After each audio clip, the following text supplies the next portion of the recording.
Vamos então começar agora a entender quais são os critérios que a gente pode, que a norma diz que nós devemos utilizar para o dimensionamento da ação mínima dos condutores de fase.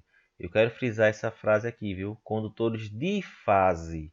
Nós temos os condutores de fase, o condutor neutro e o condutor de proteção, que é o condutor de aterramento.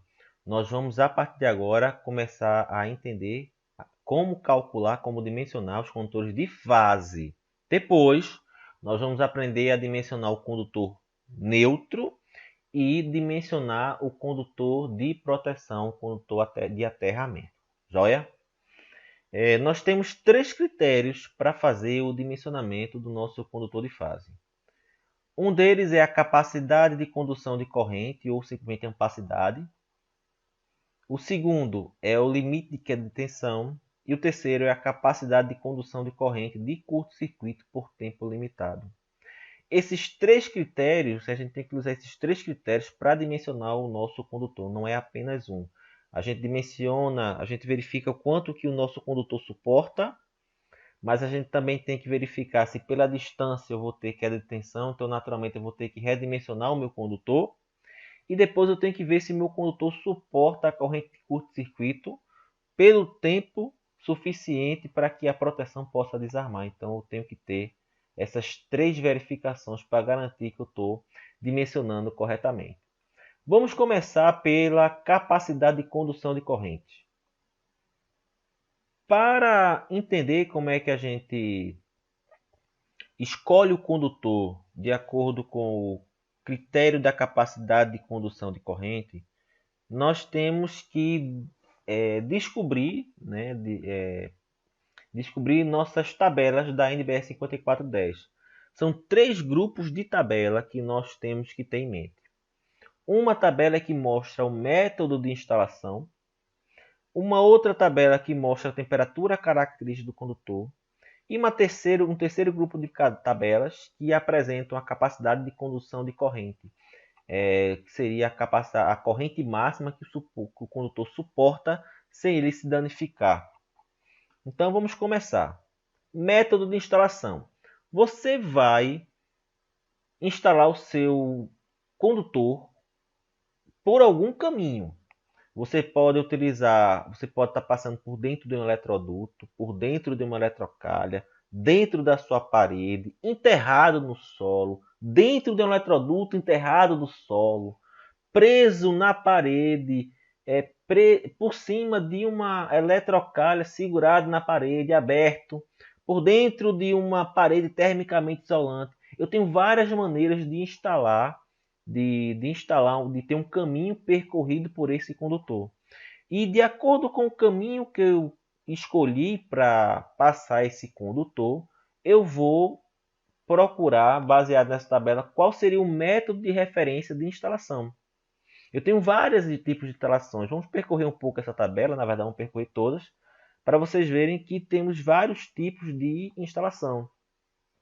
Nesse caso, logo no começo, eu tenho aqui condutores isolados ou cabos unipolares em eletroduto aparente de circulação circular sobre a parede ou então espaçado em 0,3 vezes o diâmetro do eletroduto. Isso é um tipo de instalação. Aqui tem cabos unipolares e aqui tem um cabo multipolar. Se for essa instalação, eu digo que o método de instalação é o método 3 e o método de referência é o método B1. Condutores isolados em eletroduto embutido em alvenaria. Então eu estou com o eletroduto chumbado dentro da alvenaria. Isso aqui seria a instalação mais comum para vocês numa instalação residencial. Eu tenho um eletroduto e eu tenho aqui a alvenaria ao redor dele. Se for um eletroduto, se for condutores unipolares, o método de instalação é o número 7 e o método de referência é o B1. E se for um cabo unipolar, é o método de instalação 0,8 e o método de referência B2. Nós temos vários tipos de instalações. Aqui, cabos unipolares instalados por cima de uma bandeja não perfurada.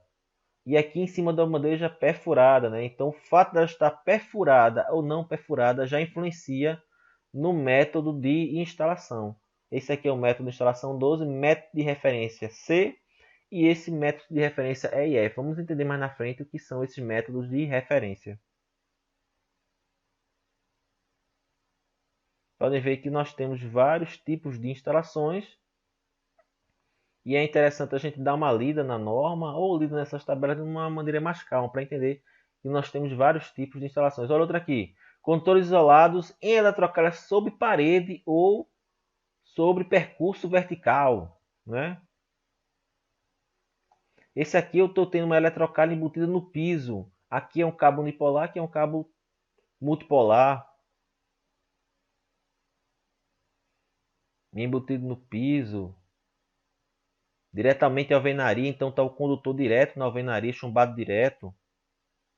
Aqui está um eletroduto enterrado em canaleta não ventilada. Então tem vários métodos de instalação. A norma, essa tabela 33, ela lista 75 métodos de instalação. Tá bom? Então vamos lá. Conhecemos aí agora a tabela 33, que são tipos de linhas aéreas, tipos de instalações. A outra tabela que a gente tem que conhecer é a tabela de temperatura característica do condutor. Então vamos lá. Tabela 35 da 5410. O que é que ela diz? Eu tenho os meus tipos de isolação. Olha que legal. Condutores em PVC, eles suportam no máximo, em trabalho contínuo, 70 graus. Condutores com isolamento em EPR e XLPE, eles suportam uma temperatura maior, 90 graus. Vamos aprender sobre essa questão do limite de temperatura do condutor quando falarmos sobre curto-circuito e sobrecarga. Onde eu tenho uma temperatura de 100 graus no limite de sobrecarga e uma temperatura limite de curto-circuito entre 140 e 160, dependendo da bitola do meu condutor em isolamento em PVC. Mas o que eu quero que vocês peguem agora é o seguinte. Condutor com isolamento em PVC, eles suportam no máximo, em trabalho em regime contínuo, 70 graus. Condutor com isolamento em EPR ou XLPE, eles suportam até 90 graus. E por fim, nós temos nossas várias tabelas de capacidade de condução de corrente. O que é que essas tabelas da NBR nos dizem? Tabela 36. Capacidade de condução de corrente em ampere para os métodos de referência A1, A2, B1, B2, C e D. Métodos de referência. Vamos voltar para a gente ver o que é o método de referência. Olha ele aqui. Método de referência. B1, B2, A1, B1, B2. Esse é o método de referência que aparece na tabela 36 da norma. Está aqui, ó. Método de referência A1 até o método de referência D. E o que é que está me dizendo essa tabela? Eu tenho as seções nominais do meu condutor, um condutor de 0,5 mm, 0,75, 1, 1,5, 2, 4, 6, 10 e vai adiante. E essa tabela 36, ela está considerando um condutor, ou pode ser cobre ou alumínio, a gente vai mostrar aqui na frente, e ele tem o isolamento em PVC. Isolamento em PVC, a temperatura do condutor é de 70 graus Celsius no máximo. E esta tabela foi feita com referência a uma temperatura de ambiente de 30 graus Celsius no ar ou 20 graus Celsius para condutor enterrado no solo. Por exemplo, esse condutor de 2,5 mm, no método de instalação, método de referência A1, se eu tiver passando pelo meu eletroduto 2 condutores carregados, um circuito monofásico, fase neutro, esse meu condutor suporta no máximo 19,5 amperes. 20 amperes já vai danificar, vai derreter o isolamento e vai dar besteira. Se for um circuito trifásico, 3 condutores carregados, o meu condutor vai suportar uma corrente um pouco menor. Então não vai suportar mais de 9,5 amperes, vai suportar apenas 18 amperes. Passou disso, o fio começa a se danificar, o isolamento começa a se danificar.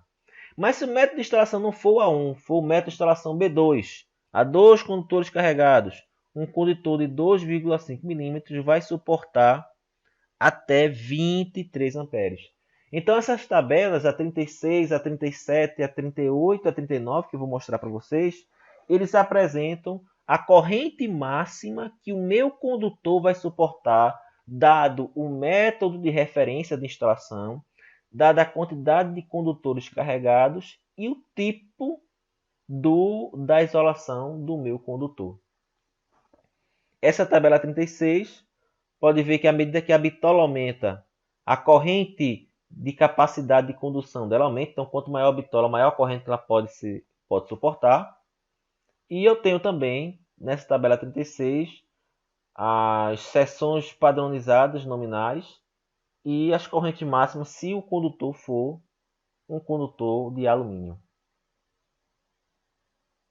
Tabela 37. Observe a diferença entre a tabela 36 e a tabela 37. Nesse aqui, a isolação agora é em EPR XLPE. Esses valores de corrente são maiores. Lembra do valor que era 19,5 amperes, que era a capacidade máxima de condução de um condutor de 2,5 milímetros com isolamento em PVC? Se o condutor de 2,5 milímetros tiver isolamento em EPR ou XLPE, ele vai suportar até 26 amperes. Então, condutor com isolamento em EPR ou XLPE, ele tem uma capacidade de condução de corrente maior. E as características são as mesmas. O XLPE vai ter uma temperatura de condutor de 90 graus e essa tabela está sendo calculada para uma temperatura de referência de 30 graus no ar e 20 graus no solo.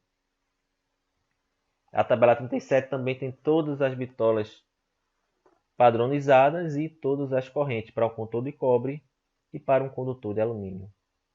Essa tabela 37 ela fala do método de referência de A1, A2, B1, B2, C e D igual a 36. E os demais métodos de instalação? Eles são apresentados na tabela 38 e mais na frente você vai ver que é a tabela 39 também. A tabela 38 mostra o condutor em PVC e o método de referência vai ser o método EFG. Então, se você vai instalar eles em bandeja, preso na parede, instalado em algum desses métodos, essa vai ser a tabela que vai mostrar para vocês qual é a capacidade máxima de condução do condutor. Vamos seguir o nosso exemplo? Olha lá.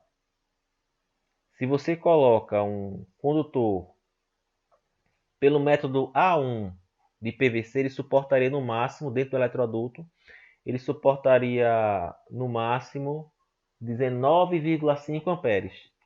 E se você deixar ele livre, ele pode suportar até 30 amperes. Então perceba que o método de instalação, a maneira que você está passando o seu condutor, né, o local onde ele está percorrendo, vai influenciar na capacidade máxima de condução deles. Tabela completa aqui está na apresentação, então tem até 1000 milímetros quadrados a seção do condutor e também ela apresenta os valores em alumínio. Do mesmo jeito, a próxima tabela, que é a tabela 39 da NBR, ela não é mais com isolamento em PVC, e sim com EPR. Então, seguindo a mesma característica, XLPE 90 graus, você tem uma capacidade de condução maior.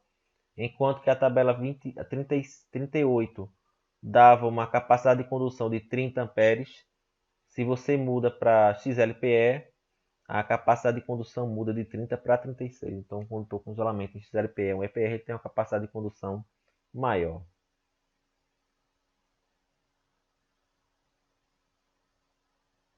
Condutores de cobre e condutores de alumínio. A tabela é completa, ela tem informação para todas as variáveis. Fechando, nós temos então que trabalhar nessas 3 tabelinhas.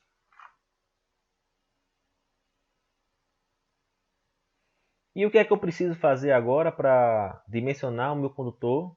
Eu tenho que achar agora a corrente máxima que percorre ele de acordo com o método de instalação.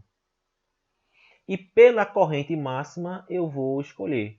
Então assim, naquele exemplo dos nossos condutores, eu tenho um condutor que suporta no máximo, naquele exemplo, instalação A1, 2 condutores carregados, suporta no máximo 19,5 amperes. Tá.